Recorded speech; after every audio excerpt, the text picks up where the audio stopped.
MMA er en kampsportsgren, og som navnet lidt antyder, mixed martial arts, så er det en blanding af alle mulige former for kampsport. Så man kan egentlig bruge alle de former for kampsport, man har lyst til, så længe man holder sig inden for regelsættet, som så også favner ret bredt.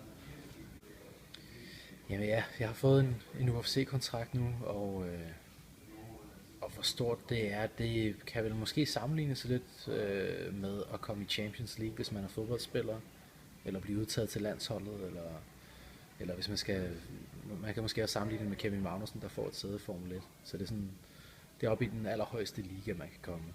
Altså, jeg træner i hvert fald hver aften, undtagen søndag, og så ellers de andre dage træner jeg stort set 2 gange om dagen. Mentalt der forbereder jeg mig på den måde, at jeg visualiserer rigtig meget. Tænker over de ting, jeg skal huske til træning.